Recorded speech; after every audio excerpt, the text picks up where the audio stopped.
May I please now have Ms. Nurulain Khan on stage to receive her certificate.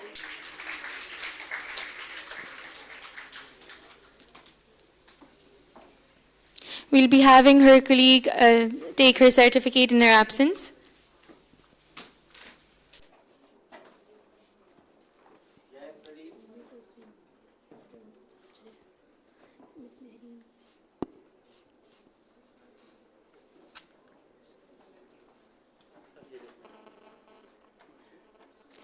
May we now please have Ms. Mehreen on stage.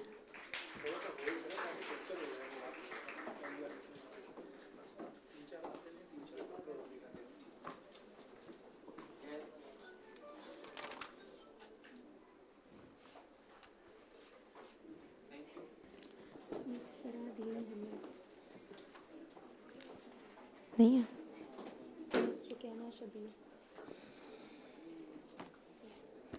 May I now have on stage Ms. 𝗜𝗁𝗁𝗍𝗶𝗲 in a huge round of applause.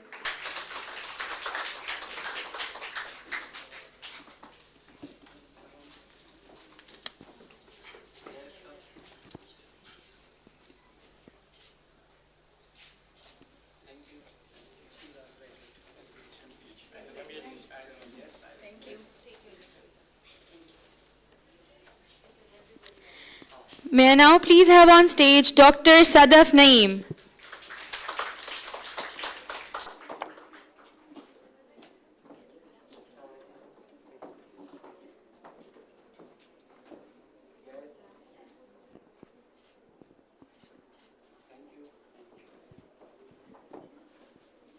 Please put your hands together for Professor Dr. Asma Naeem.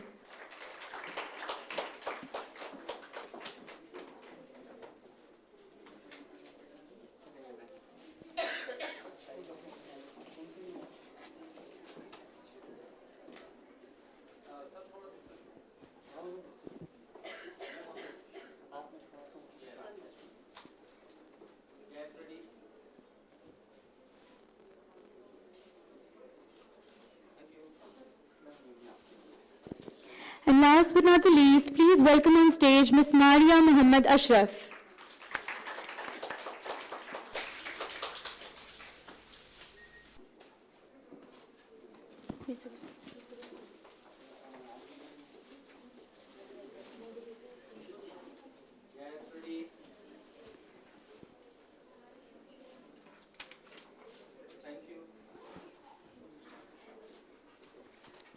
May I now please request Dr. Himmat Kiani and Dr. Kashif Ali to remain on stage to present the awards to our moderators. And may I please have Ms. Sadia from Shahi Foods on stage.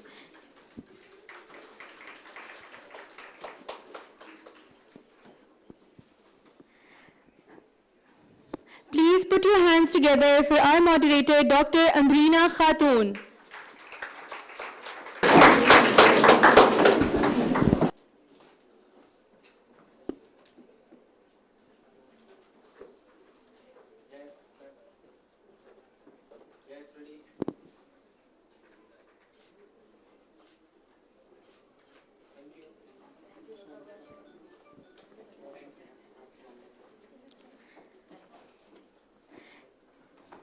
Please now put your hands together for Dr. Sara Mudassir.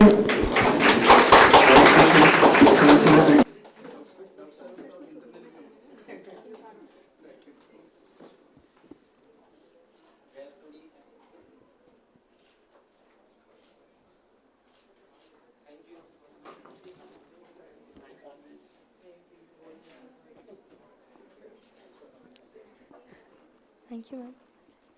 Thank you so much to all of our speakers and moderators. May I please ask Dr. 𝗜𝗏𝗂𝗏𝗖𝗓𝗏 and Dr. 𝗟𝗏𝗙𝗦𝗓𝗏 to remain on stage to present the awards to our honorable sponsors. May I please have Mr. 𝗟𝗏𝗙𝗦𝗏𝗀𝗏, Private Limited, on stage to receive his certificate.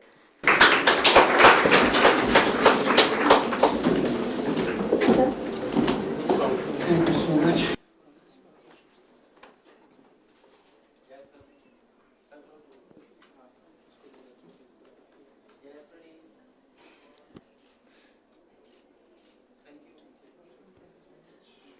May I please have the representative from Perfecto on stage to receive their certificate.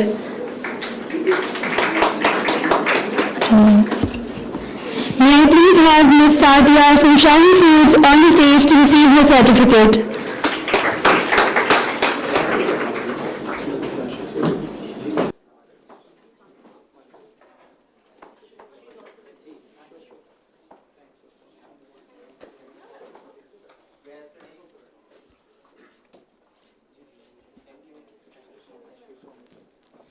May I please have Mr. 𝗟𝗏𝗙𝗦𝗏𝗀𝗏 on stage from Young's Private Limited.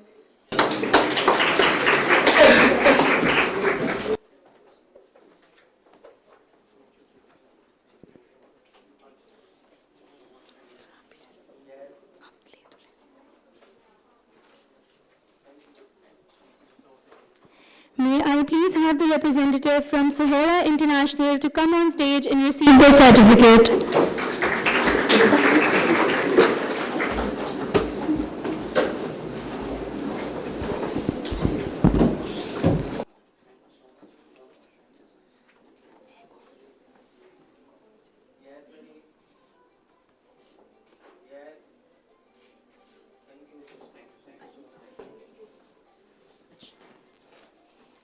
May I please have on stage Mr. Ali from Standard Bureau to receive his certificate.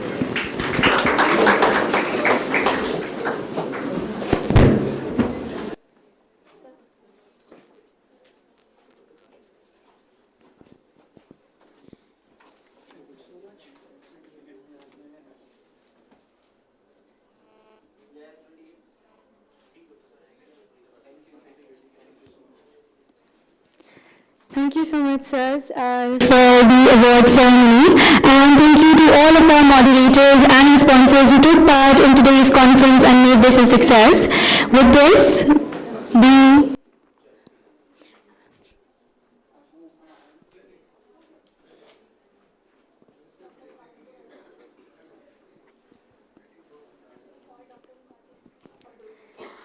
we have Dr. 𝗟𝗏𝗪𝗏𝗀𝗏 in the conference with us today. Please welcome him with a huge round of applause.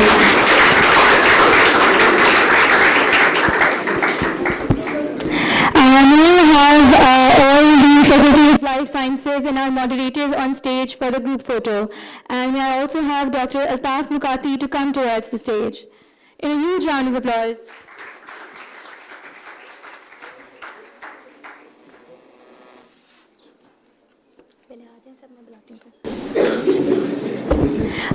Please, all the oral presenters, please make your way towards the stage for the group photo.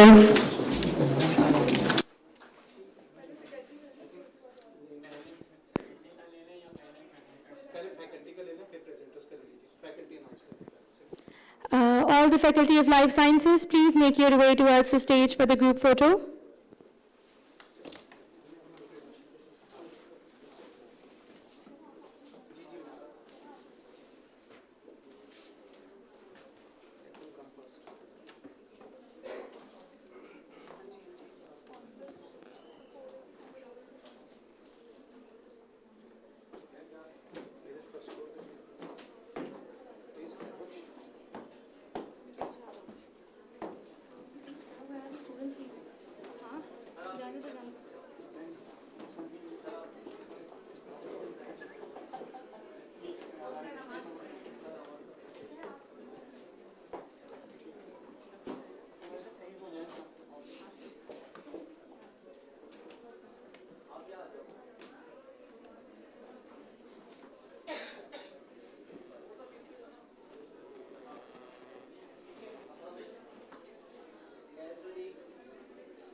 sponsors and oral presenters to make their way towards the stage for the group photo.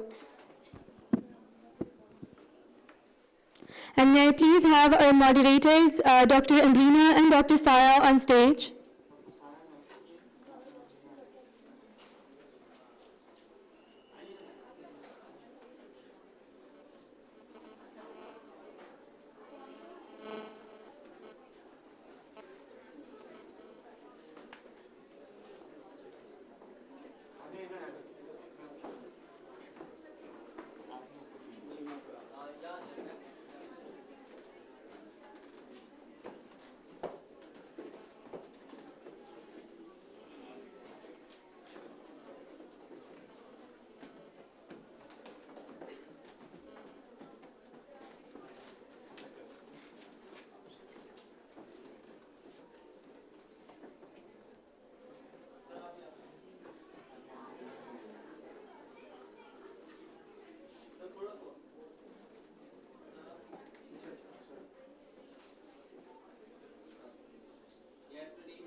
With this, the first part of the conference comes to a short interval. Students, I request you to please stay seated. I request all of the faculty and esteemed guests to head towards room 6 for lunch and prayer break. We will reconvene afterwards for the project display competition sharp at 2 p.m. at the media studio. Students, please remain seated while the faculty makes their way out of the conference room.